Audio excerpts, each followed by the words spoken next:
internet of value at Ripple, we're thinking much bigger than just cross-border payments. It's kind of like Amazon with rare books in the early days, just this market happens to be a $10 trillion market. We are at a historic turning point. Said in the past that you are doing for money what email did for communication. Moving the whole revolution forward. Take on it. There's trillions of dollars parked around the world. XRP. Is there a possibility that Ripple could take over Swift one day? Well, welcome back, ladies and gentlemen. So far, let's get right into today's video. Recently, there's a lot of events that occurred with the Department of Treasury coming out, calling out Ripple and their stablecoin in the horizon, and every single individual within the financial sector currently, they are extremely bullish right now, looking into this whole crypto sector from the outside. And in today's video, I'm going to show you exactly what I mean by that. The financial elites know that this year the floodgates are going to open and trillions are going to flood into it. And they're warning you. Let's set the tone right away by this clip that I put together. Some of the very, very biggest asset issuers in the world issuing tokenized versions of those assets this year.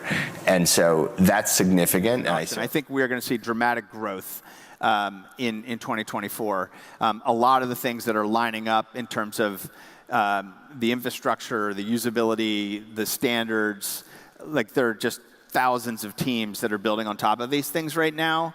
And so I'm more optimistic than I've ever been about the technology progress. And we think that opportunity is huge. We think that's going to be great for Ripple. We think it's going to be great for XRP, which is a digital asset we use. So I'm very, very optimistic about that. I just think that I'm more optimistic than I've ever been about the technology progress and what we're going to see in terms of user experience. So when you get that combined, the UX, the infrastructure, and you're going to be the infrastructure around all of that. That is our goal, and we think that opportunity is huge. Combined, the UX, the infrastructure, and the legal clarity, that is the makings for tremendous growth. Yeah, I don't even feel like it's that big a prediction when you step back. And, you know, like any market, this is driven by supply and demand. And I think it's also people realizing that crypto plays a role as an asset. You know, it's a $2.5 trillion market. Maybe it's a little less than that now. But so it's basically just predicting it's going to double by the end of the year. And if anything, I think I probably underpredicted that. You know, tens of trillions, I think we could see. And bearing in mind it's 1.4 quadrillion, this is still a tiny slice of a huge market. You know, 30 to 50 trillion, all on XRP, all trading on Artex. Here we go, $50 trillion. 2 years from now, Ripple, Twitter will replay the session. The total addressable market becomes the total size of the electronic money market, which is, you know, over $100 trillion.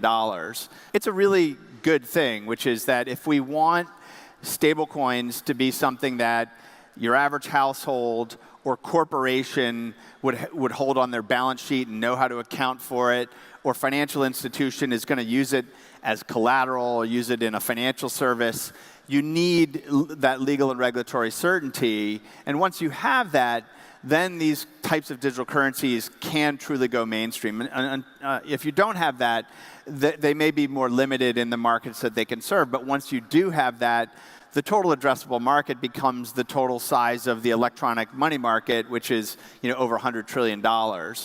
That's happening, and by the middle of next year, in almost every major market, we're going to have legal certainty on well-run, compliant, regulated stablecoins. That's going to be a very big deal. And the stablecoin? Oh, the stablecoin. But I think that market's going to grow a lot. I think a U.S.-based player who is compliance first has a great role to play. It's a great story to tell. Brad, thank you so much for being here. It's good to see you. They're expecting for dramatic growth in 2024. And Brad Garlinghouse and Jeremy Allaire are both very optimistic with what's about to happen. And did you hear Jeremy Allaire talking about the whole addressable market size? $100 trillion. And we're not even talking about, he's talking about payments. We're not even talking about the legit addressable market size, which is over $1 quadrillion. But again, we'll save that for another day. But we are at ground zero for something that is going to take over the financial industry.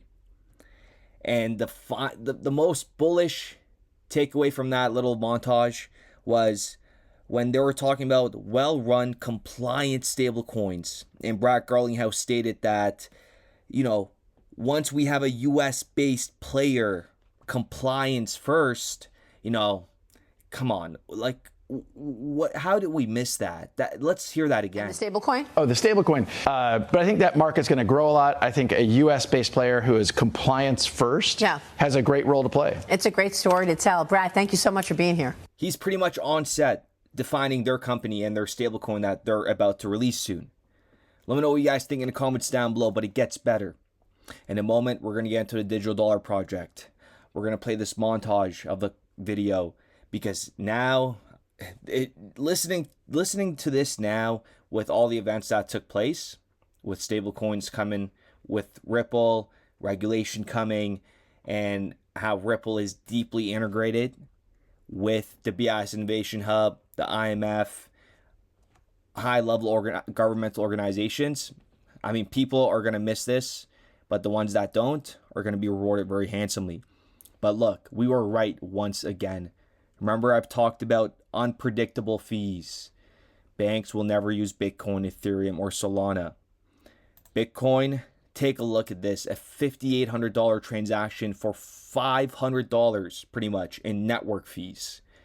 And another individual here trying to send $100 and he got hit with a $144 network fee. This is what I mean. This is just one of many flaws that Bitcoin has. And that is why XRP was designed around the flaws of Bitcoin originally. So when the retail doesn't see this, they don't understand the foundation and what's going on behind the scenes, right? You can't scale Bitcoin, you can't scale Ethereum, and you definitely cannot scale Solana without it going down. And that is all facts. And now let's get into the digital dollar project, where Ripple is within their sandbox, and Chris Giancarlo, the head of the digital dollar project, has been pro Ripple XRP since inception. And what are the odds that they're working together? But a lot of them have been working together for a very long time, but it's just not publicly announced. Here we have Rob Palatnik. Do you guys remember Rob Palatnik? Maybe this picture right here with Brad Garlinghouse, Christine Lagarde, Jesse Chang at the time was at the Department of Treasury as well. Rob Palatnik, he's the former director and CEO of the DTCC, which manages over $2 quadrillion under assets under management throughout the whole calendar year. And then we have individuals like Tom Znak, Swift individual. He's currently working at Swift for 4 years. So now, take a listen to what Christopher Giancarlo has to say, because it is very important. You guys have heard this before, but now you guys are 100% certain this is what's being played out right now. Okay, Ripple is going to be that infrastructure. We made that very clear. And everybody is on Ripple's side. And now we're just seeing it all played out. It is amazing to see this. And for all the OG subscribers that have been in this since day one of the channel and saw all the correlations, we got hit hard in the comments saying speculation. You're just making stuff up that you want to hear. It's happening. And the next thing is going to be $100 XRP, where, again, the fools are going to miss out. But take a listen to Chris Giancarlo.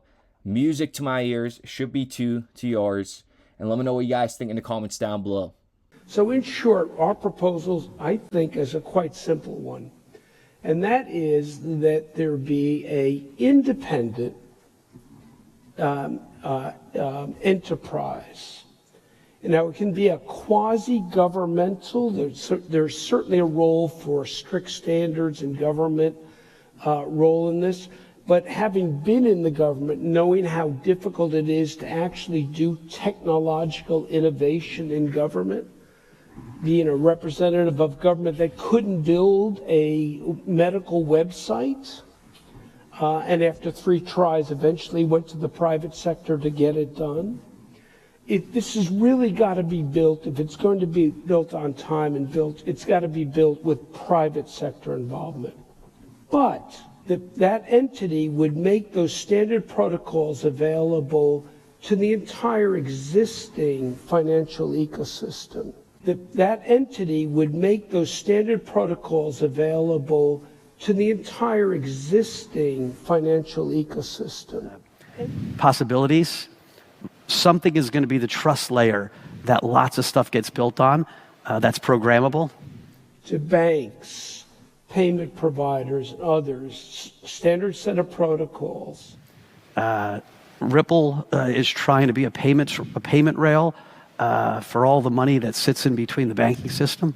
And there'll be a new economy built on top of that. The ability to enhance each other's understanding, the ability to connect the diverse economies, the 200 or so countries in the world, and make sure the payment system works for all different profiles of companies.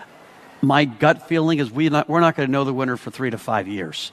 I'm not positive it's going to be winner take all. The winner is going to be worth a whole lot of money because more and more of the world will get built on top of a trust protocol.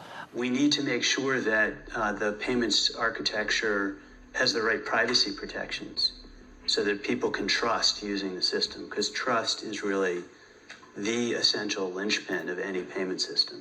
The world will get built on top of a trust protocol. We need to make sure that the payments architecture has the right privacy protection. It's going to be always around, and I believe will be our store of value for crypto, but it will not be the winner, certainly, for a whole bunch of reasons, and least of which is privacy. Like, I was skeptical that XRP would have lasting power because Ripple, the company, owns 60% of them, now 55 or 50% of them. And I was like, that just doesn't seem a proposition that's going to work. And I've been dead wrong. Hats off to Brad Garlinghouse and his team. Ripple is now, a institution. The XRP army is real. They care about their ecosystem and their coin. And, yes, it's got a use case, but broadly the use case is the same as Bitcoin. It's another place for people that want to store value. Building RippleNet with the thesis that crypto liquidity would eventually be able to support robust global payments, large payments. RippleNet was designed so that customers seeing the benefits of our fiat-based network could flip the switch to ODL once the market was mature enough. And this is exactly what's happening. Flip the switch.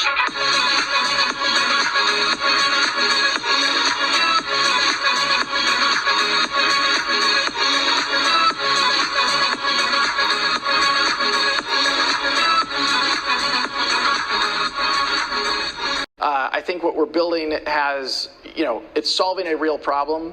And I think all of the tokens, my advice to anybody would be, understand the utility. If there's real utility and there's real value being delivered to a real customer, there will be value in the token.